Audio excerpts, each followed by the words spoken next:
오늘 우리가 나눌 말씀은 에베소서 2장 1절에서 5절까지의 말씀입니다. 에베소서 2장 1절에서 5절까지의 말씀 세 번역으로 읽겠습니다. 여러분도 전에는 허물과 죄로 죽었던 사람들입니다. 그때 여러분은 허물과 죄 가운데서 이 세상의 풍조를 따라 살고 공중의 권세를 잡은 통치자, 곧 지금 불순종의 자식들 가운데서 작용하는 영을 따라 살았습니다. 우리도 모두 전에는 그들 가운데에서 육신의 정욕대로 살고 육신과 마음이 원하는 대로 행했으며 나머지 사람들과 마찬가지로 날 때부터 진노의 자식이었습니다. 그러나 하나님은 자비가 넘치는 분이셔서 우리를 사랑하신 그 크신 사랑으로 말미암아 범죄로 죽은 우리를 그리스도와 함께 살려주셨습니다. 여러분은 은혜로 구원을 얻었습니다. 아멘. 지난 시간에는 세상을 창조하시기 전에 하나님께서 세우신 궁극적인 뜻이 무엇인지, 또 왜 이 세상을 만드시고 우리를 이 땅에 살게 하시고 예수님을 믿게 하시고 함께 하시는지까지 자세히 살펴봤습니다.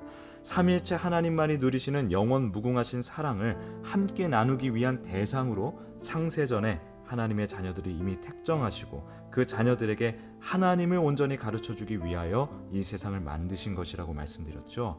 그래서 이 세상은 아주 정교하게 세팅된 하나님을 가르쳐주시기 위한 교육의 장이라고 말씀드렸습니다. 그러니까 이 세상은 그릇이에요. 그릇. 참 진리, 참 생명, 참 사랑이신 하나님을 담은 그릇. 오해하지 마세요. 하나님이 피조세계에 제한된다는 의미가 아닙니다. 하나님이 드러내시고자 하시는, 하나님께서 가르쳐 주시고자 하는 하나님을 피조물에 불과한 우리를 위해 이 세상에 담아 놓으셨다는 겁니다. 왜요? 이 세상을 통해 하나님을 배우라고. 그것이 이 세상의 창조 목적입니다. 그래서 로마서 1장 20절에서 뭐라고 말씀하고 있나요? 이 세상 창조 때로부터 하나님의 보이지 않는 속성, 곧 그분의 영원하신 능력과 신성은 사람이 그 지으신 만물을 보고서 깨닫게 되어 있습니다. 아멘. 여러분, 여기서 중요한 표현이 하나 있습니다. 하나님의 보이지 않는 속성. 왜 보이지가 않죠? 쉽게 말해서 세상을 만드시고 완전히 초월하신 분이시니까요. 하나님은 사람이 찾는다고 찾아지는 그런 대상이 아닙니다. 사람이 돌을 아무리 닦아도 티끌만큼도 포착할 수가 없는 분이 하나님이세요. 인간으로서는 세상의 어떤 지혜로도 하나님을 알 수가 없습니다. 그런데 이 말씀에서는 깨닫게 되어 있다고 하지 않습니까?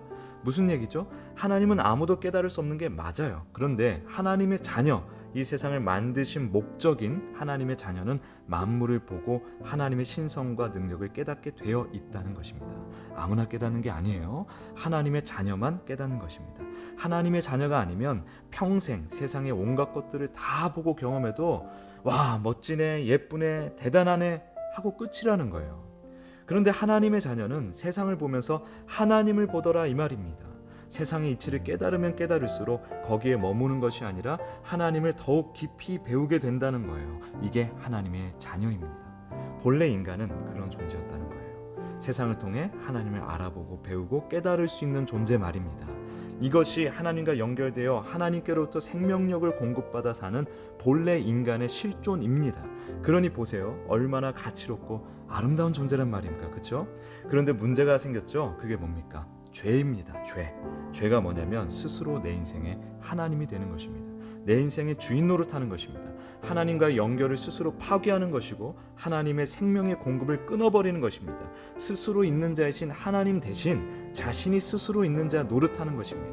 하나님이 아니면 아무것도 아닌 티끌에 불과한 주제에 스스로 자신의 존재 가치를 확립하려는 것입니다. 이게 죄예요. 다르게 말하면 하나님을 배우라고 만드신 세상을 자신의 욕망의 대상으로 취해버린 것, 이게 죄입니다. 그렇게 스스로 하나님과 연결을 끊어버린 채 죽어가는 존재가 된 거예요. 아니, 이미 죽은 존재입니다. 그래서 오늘 본문 에베소서 2장 1절에서 뭐라고 말합니까? 여러분도 전에는 허물과 죄로 죽었던 사람들입니다. 중요한 것 중 하나는 이 죄 때문에 세상을 통해 진리 대신 하나님을 알아보는 존재였던 인간이 이제는 더 이상 하나님을 알 수 없는 존재가 되어버렸다는 것입니다. 이게 무슨 얘기입니까? 하나님의 자녀는 본래 그릇의 역할을 하는 세상을 통해 참 진리, 참 생명 대신 하나님을 보고 배우고 깨닫게 되어 있었다고 말씀드렸잖아요. 그런데 죄로 인하여 이제는 안 보이는 겁니다. 세상을 아무리 들여다보고 연구하고 해도 참 진리 되신 하나님을 볼 수가 없는 거예요. 스스로 인생의 하나님 노릇하려는 그 죄로 인하여 진리를 알아보는 존재에서 진리를 못 알아보는 존재로 바뀌어버린 거예요. 한마디로 소경이 된 것입니다. 그래서 장님이 코끼리 만지듯 아무리 만지고 생각해도 이게 코끼리라는 걸 알 수가 없게 된 것입니다. 눈만 멀었습니까? 귀도 먹어버렸죠. 하나님의 음성을 듣는 자에서 듣지 못하는 자로 바뀌어 버렸죠. 그래서 이사야서 43장 8절에 보면 그런 우리를 눈이 있어도 보지 못하고 귀가 있어도 듣지 못하는 백성이라고 말씀하고 있는 것입니다. 자, 또 다른 측면에서 보면 하나님의 절대적인 존재감이 충만했던 곳이 바로 인간의 마음이에요. 사람은 하나님이어야만 사람의 존재 이유와 목적, 그 가치와 의미가 채워질 수 있습니다. 그래서 하나님을 떠나서 하나님을 모르고 하나님을 찾을 수도 없고 깨달을 수조차 없는 죄인이 된 인간은 마음이 완전히 텅 빈 존재가 되어버렸습니다. 문제는 인간이 이 텅 빈 마음의 공간을 견딜 수 없어 한다는 것입니다. 하나님으로 채워져 있을 때는 진정한 만족, 충만, 평안이 있었습니다. 그러나 하나님을 떠나 그 공간이 텅텅 비어버린 인간은 더 이상 참된 만족을 누릴 수 없게 되었습니다. 그래서 진정한 만족, 평안, 기쁨을 되찾기 위해 이 공간을 제대로 다시 채우기 위해 끊임없이 몸부림을 치며 살아가고 있는 것입니다. 그럼 그 공간을 무엇으로 채웁니까? 하나님과 상관없는 존재가 되었으니 세상의 것으로 채울 수밖에 없는 것이죠. 본래 하나님을 배우라고 주신 이 세상을 욕망의 대상, 자신의 진정한 만족을 위한 수단으로 삼을 수밖에 없는 것입니다. 그래서 이것을 오늘 본문 에베소서 2장 2절에서 허물과 죄 가운데서 이 세상의 풍조를 따라 산다라고 표현하고 있고요. 또 3절에서 뭐라고 말씀합니까? 육신의 정욕대로 살고 육신과 마음이 원하는 대로 행했으며, 이것이 텅 빈 마음을 채우기 위해 몸부림치는 죄인된 인간의 모습이라는 거예요. 그러나 채워지나요? 안 되죠. 세상의 것을 아무리 우겨넣는다 한들 그게 채워지겠습니까? 세상 모든 것을 합친들 하나님을 대신할 수 없습니다. 어림도 없죠. 인간이 이걸 알아서 깨달으면 참 좋겠는데 소경이 되었으니 무엇이 중언지 분별이 되겠습니까? 안 되죠. 빠져나올 수 없는 엄청나게 거대하고 복잡한 미로 안에 갇힌 것처럼 무엇이 중언지도 모른 채 죄인된 인간은 그렇게 세상에 갇혀서 끝없이 세상을 욕망하며 사는 것입니다. 세상에 갇혀버린 인생, 어떤 모습의 삶이든지 간에 삶의 본질이 이와 같이 다 똑같단 말이에요. 창세기 1장을 보면요, 하나님께서 빛이 있으라 하시기 전에 땅이 혼돈하고 공허하며 흑암이 깊음 위에 있다고 말씀합니다. 이것을 우리는 빛 되신 예수님을 만나기 전에 우리의 인생이라고도 해석할 수 있어요. 예수님이 없는 인간의 삶은 허무요, 혼돈이요, 어둠입니다. 허무가 뭐죠? 어떤 것으로도 채워지지 않는 겁니다. 저걸 손에 넣으면 채워질 텐데, 이게 해결되면 채워질 텐데, 아니에요. 세상 어떤 것으로도 채울 수 없습니다. 혼돈은 뭡니까? 뭐가 뭔지 모르는 거예요. 앞인지 뒤인지 위인지 아래인지 있는 건지 없는 건지 무엇이 진리인지 명확하게 알 수가 없는 것입니다. 어둠은요, 보이지 않는 것입니다. 정말 칠흑 같은 어둠, 빛이 아예 없는 그런 어둠 안에서는 나 자신도 안 보여요.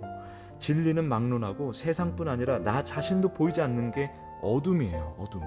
이것이 하나님을 떠나 스스로 하나님 노릇하는 죄인된 인간의 실존이라고요. 그렇게 많은 종교가 철학가들이 말하듯 늘 심심하고 공허하고 막연하고 캄캄한 게 우리 인간의 존재이며 생애입니다.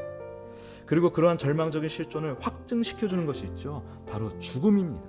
죽음은 죄인된 인간의 비극의 정점이에요. 제가 늘 말씀드리죠. 아무리 완벽한 사랑, 행복, 기쁨을 누리며 산다고 한들 죽음이 결국엔 그것들을 끝장내버립니다.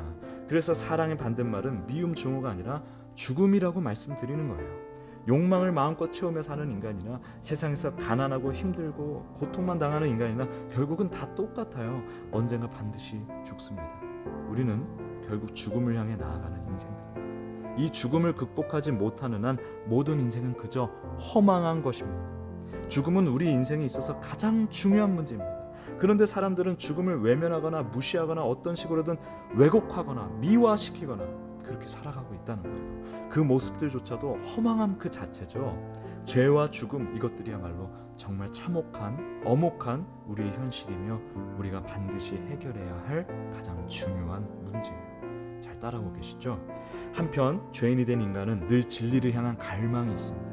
나는 누구인가? 이 세상은 무엇인가? 내 삶의 이유와 목적은 무엇인가? 우린 어디에서 왔으며 어딜 향해 가고 있는가? 이러한 질문들은 하나님의 형상, 비록 일그러진 상태지만 하나님의 형상대로 지음받은 인간 안에 내재되어 있는 진리를 향한 방향성이에요. 복음을 막론하고 동서양의 위대한 성인, 종교가, 철학자로 추앙받는 이들의 공통점이 뭔지 아세요? 죽음을 직면하였다는 것입니다. 지혜가 있는 자들은 죽음을 깊이 생각합니다. 그리고 허망한 인생의 실존을 발견하죠. 그래서 죽음을 해결하고 삶의 진정한 생명과 의미와 가치를 부여해줄 진리를 찾아 헤매는 것입니다.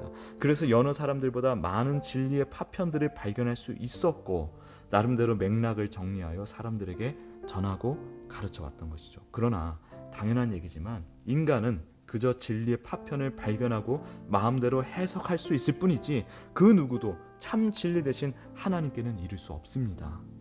자, 그런데 지혜가 없는 자들은 진리는커녕 죽음에도 관심이 없습니다. 죽음 앞에 놓인 우리의 생애가 얼마나 허망한 것인지 잘 깨닫지 못합니다. 그래서 오직 자신의 정욕을 위한 삶을 살아갈 뿐입니다. 죽음을 직면하고 진리를 찾아 헤매도 죄와 죽음의 문제를 해결할 수 없는데 진리도 죽음도 관심이 없이 살아가는 인생은 그야말로 끝도 없는 어둠인 거예요. 이것은 부정적인 생각이 아닙니다. 엄연한 사실이에요. 그런데 죄인들은 이 사실 자체를 모르고 살아간다 이 말입니다. 무지, 하나님도 모르고 세상도 모르고 자신도 모르는 채 세상이 흘러가는 대로 따라 사는 무지. 예수님이 아니면 우린 이러한 무지함에서 깨어날 방법이 없습니다. 그러면 예수님을 영접했다고, 교회 다닌다고 이러한 깊은 무지가 쉽게 벗겨질까요? 마귀와 우리의 죄성이 쉼없이 역사하고 꿈틀댑니다. 그래서 어떻게 하죠? 깨닫지 못하게 만들어요. 어떻게든 예수 그리스도를 깊이 깨닫지 못하게 만듭니다. 예수님을 수박 겉핥기식으로 알게 하고 경험하게 하고 그리고 이내 이전과 똑같이 무지에 머물게 만드는 것, 이게 마귀가 하는 일이에요. 결국엔 예수님까지도 세상을 자신의 욕망대로 취하기 위한 도구로 전락시켜서 자신을 우상 삼아 살게 한다는 거예요. 그렇다면 이러한 우리의 절망적인 실존은 구약의 율법을 잘 지켜내면 해결되나요? 구약의 율법은 앞서 말한 세상의 축소판입니다. 진리를 담은 그릇이에요. 그런데 죄인들이 구약의 율법도 세상과 같이 자신의 욕망을 위한 것으로 취해버렸습니다.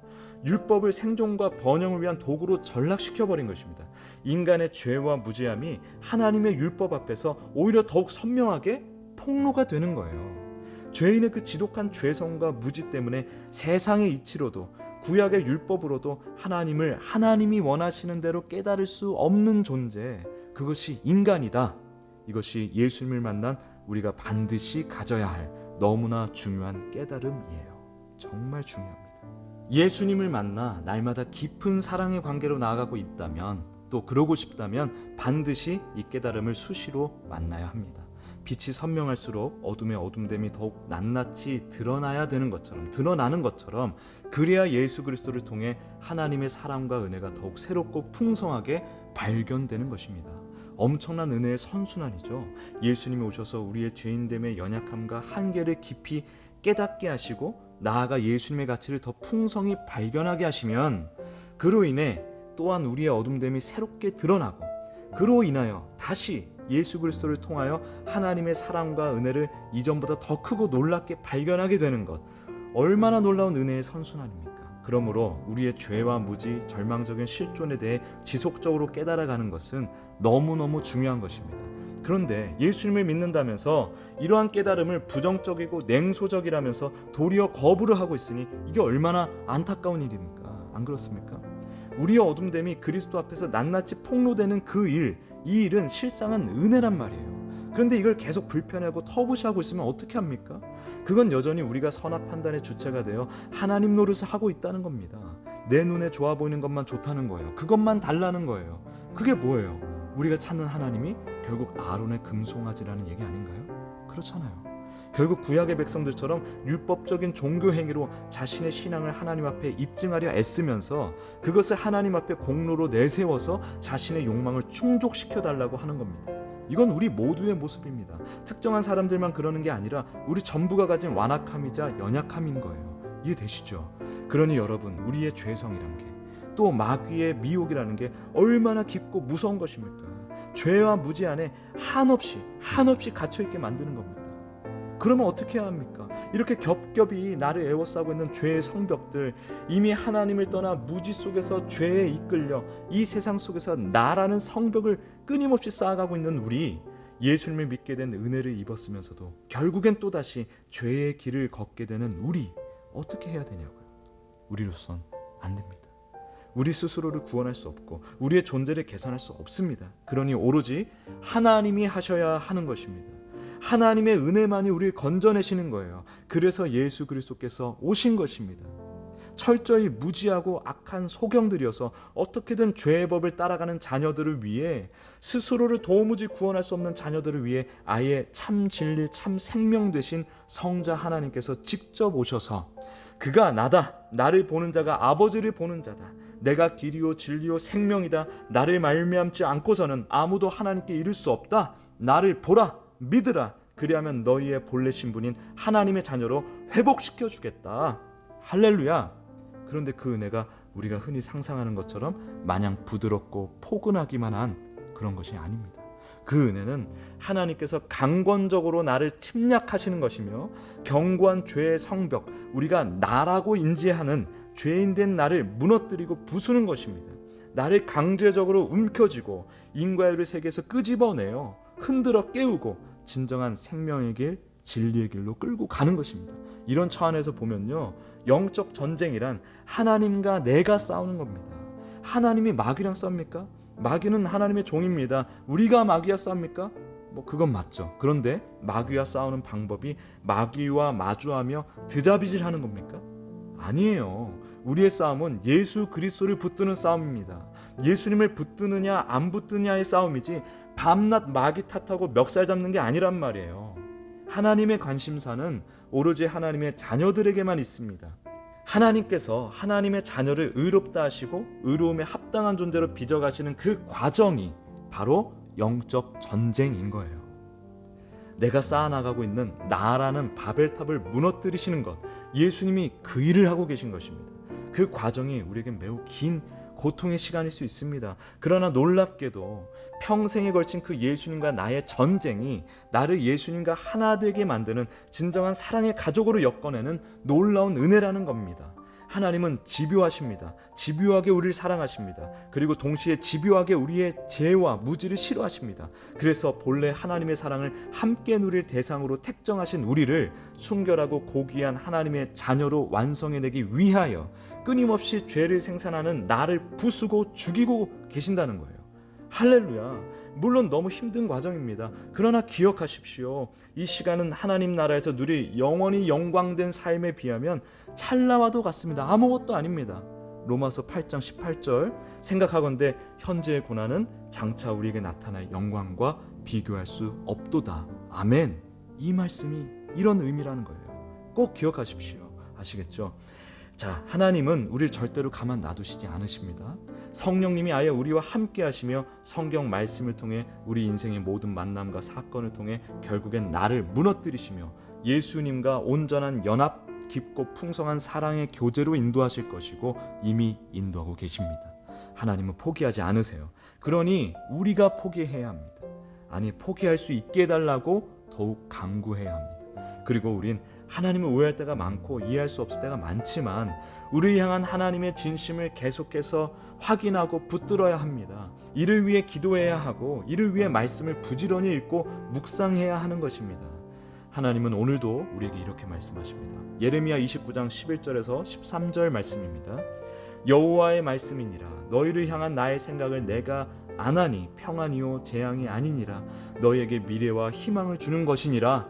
너희가 내게 부르짖으며 내게 와서 기도하면 내가 너희들의 기도를 들을 것이요 너희가 온 마음으로 나를 구하면 나를 찾을 것이요 나를 만나리라. 아멘. 나는 너를 포기하지 않아. 나는 너를 향한 나의 선하고 인자하신 계획을 이루어 가고 있어. 그런 나를 믿어주면 좋겠어. 예수님의 십자가 죽음과 부활을 보며 너를 향한 나의 사랑의 진심과 구원의 능력을 배우고 확신하면 좋겠어. 우리를 사랑하신 그 크신 사랑으로 말미암아 범죄로 죽은 우리를 그리스도와 함께 살려내신 하나님, 하나님의 놀랍고도 집요한 우리를 향한 사랑의 진심, 구원의 능력을 예수님을 통해 다시 한번 확증받고 붙드십시오. 성령님의 도우심을 구하며 성경 말씀이 예수님에 대한 깨달음과 깊은 만남으로 연결되게 해달라고 기도하십시오.